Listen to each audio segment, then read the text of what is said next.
Good morning.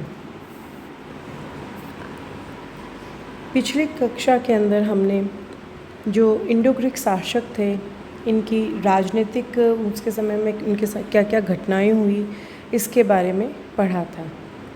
आज हम इन शासकों के आने की वजह से भारतवर्ष पर इनका क्या प्रभाव पड़ा, इसके बारे में बात करेंगे। जो इंडो ग्रीक शासक थे, इनका पश्चिमोत्तर भारत पर शासन सिकंदर की अपेक्षा अधिक महत्वपूर्ण रहा। भारतीय ज्योतिष, सिक्कों, नाटक,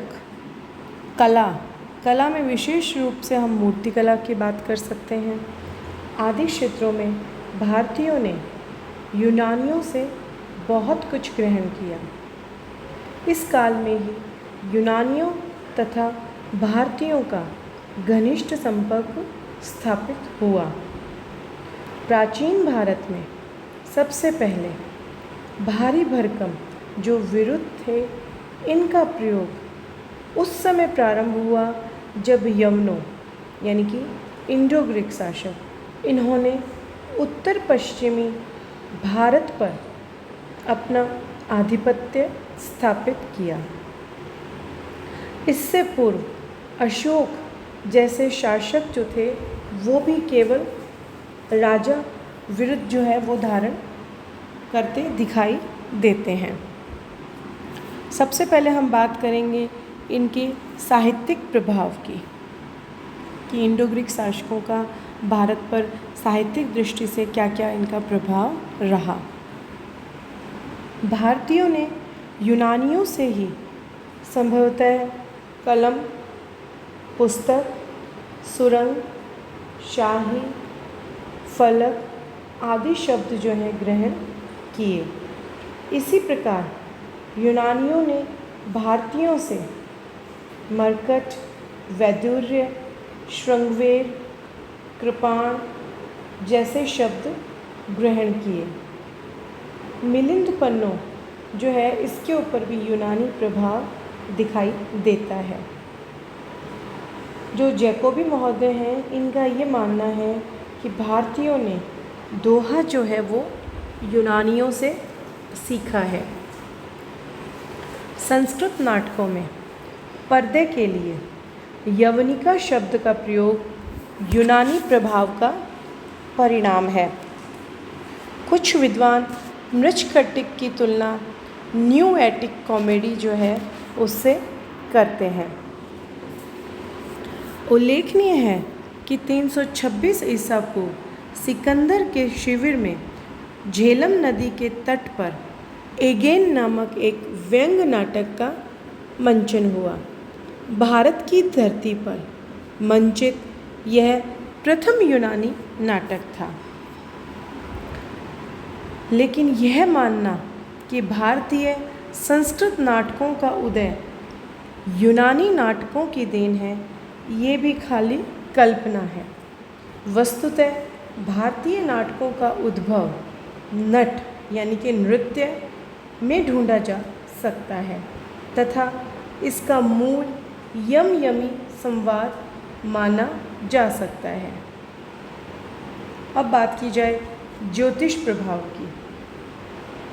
व्रत संहिता में कहा गया है कि यवन बर्बर हैं, पर ज्योतिष के जन्मदाता होने के कारण वे ऋषियों की भांति सम्मान योग्य हैं। महाभारत में भी यवनों को सर्वज्ञ यवन कहा गया है और तथा यह भी कहा गया है कि यद्यपि यवन म्लेच्छ हैं, किंतु अपने ज्ञान के कारण पूजनीय हैं। भारतीय ज्योतिष के 5 जो सिद्धांत हैं, उनमें से रोमक और पोलिश सिद्धांतों को यूनानियों से ग्रहण किया गया है। वराहमिहिर के होरा शास्त्र यानी कि फलित ज्योतिष, इस पर भी यूनानी प्रभाव स्पष्ट है। इस विद्या का जन्म बेबीलोन में हुआ था। भारतीय ज्योतिष के अनेक शब्द जैसे कि केंद्र, हारिज, लिप्त, द्रक्कन आदि यूनानियों से ग्रहण किए गए हैं। राशि चक्र की मेष तथा वृषभ राशियां भी यूनानी रूपांतरण ही हैं। जो टर्न महोदय हैं उनके अनुसार निश्चित तिथि से काल गणना, संवतों का प्रयोग, सप्ताह का 7 दिनों में विभाजन आदि जो है ये भारतीयों ने यूनानियों से सीखा है। अब बात की जाए चिकित्सीय प्रभाव की।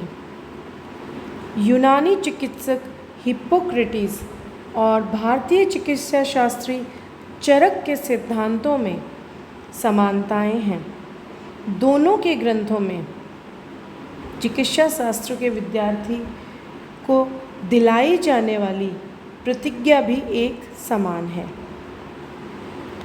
धर्म और दर्शन की अगर बात की जाए तो भारतीय पुनर्जन्म के सिद्धांत को पाइथागोरस ने सबसे पहले यूनान में प्रचलित किया। पाइथागोरस के मांस भक्षण निषेध के सिद्धांत पर भारतीय बौद्ध धर्म का प्रभाव दृष्टिगोचर होता है। पाइथागोरस प्रमेय पर भारतीय शुल्ब सूत्र जो है इसका प्रभाव देखा जा सकता है।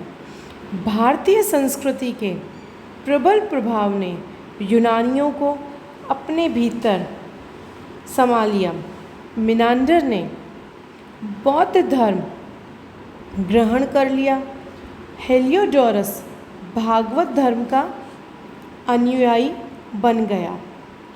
स्वात घाटी जो है वहाँ से प्राप्त एक कलश अभिलेख से ज्ञात होता है कि थियोडोरस नामक एक यवन बौद्ध धर्म अनुयायी बन गया।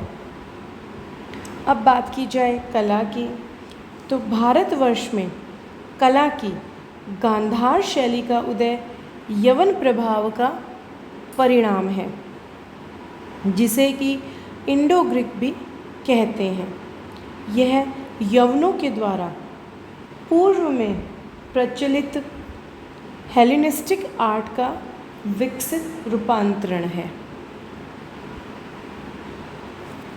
अब बात की जाए अगर मुद्रा की, तो यूनानियों के संपर्क में आने से पूर्व भारतीय जो मुद्राएं थी वो बेडोल और लेख विहीन थी।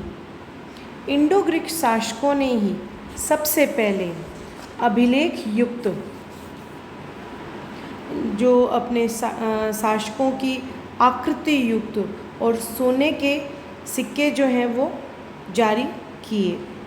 पश्चिमोत्तर भारतीय प्रदेश में सबसे पहले सोने के जो सिक्के हैं वो मिनेंडर ने प्रचलित किए। सांचे में ढालकर मुद्राएं बनाने की विधि भारतीयों ने यूनानियों से ही सीखी थी। कुशिंद तथा औदुंबर शासकों की मुद्राएं यूनानी नरेश अपोलोडोटस की मुद्राएं जो हैं उससे मिलती जुलती है। पूर्व मध्यकालीन लेखों में सिक्कों के लिए प्रचलित शब्द द्रम मूलतः यूनानी भाषा से लिया गया है। यूनानी आक्रमण से पूर्व भारतीय संभवतः यूनानी भाषा से परिचित नहीं थे, इसीलिए मुद्रा की सहज ग्रह्यता के लिए सर्वप्रथम इंडो ग्रीक शासकों ने ही द्विभाषी मुद्राएं यानी कि यूनानी और खरोष्टी लिपि युक्त मुद्राएं वो जारी की थी।